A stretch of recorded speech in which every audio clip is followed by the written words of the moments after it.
but I had been suffering from heartburn.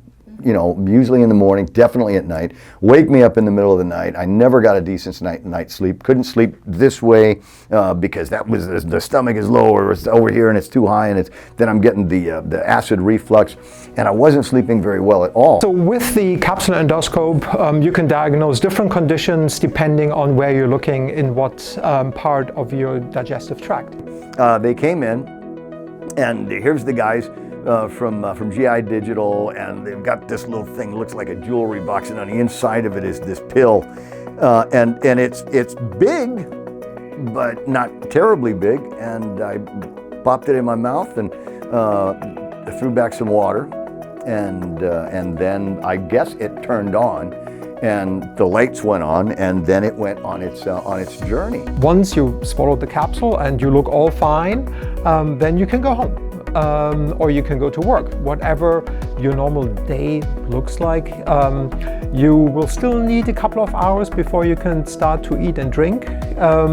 And don't take a full big meal because you fasted the whole day before. It made it so that you could eat, and they gave you some products so that you had the nourishment going in, as well as all of the medications that you would need to effectively clean out your system, so that when the camera did get in there, it wasn't running into too much by way of your waste system.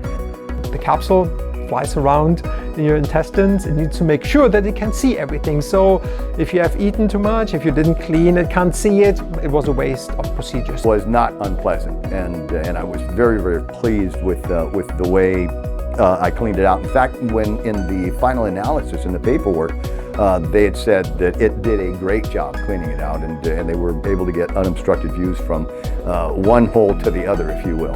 And they asked, kind of as an aside that morning, they said, listen, if we find anything, do you want to know? I said, yeah, of course. And so I'd asked for a little bit of a report on it, and Dr. Uggen came back and said, yeah, you've got esophagus, issues with the esophagus, mild. And I said, what do I do? He says, well, you can go and get some Prilosec. And I said, oh, do I need a prescription? He says, no, it's over the counter. Fine.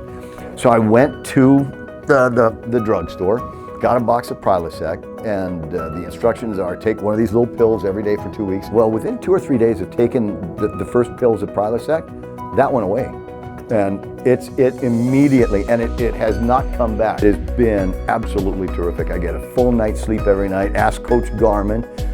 He's very pleased sometimes with my sleep habits.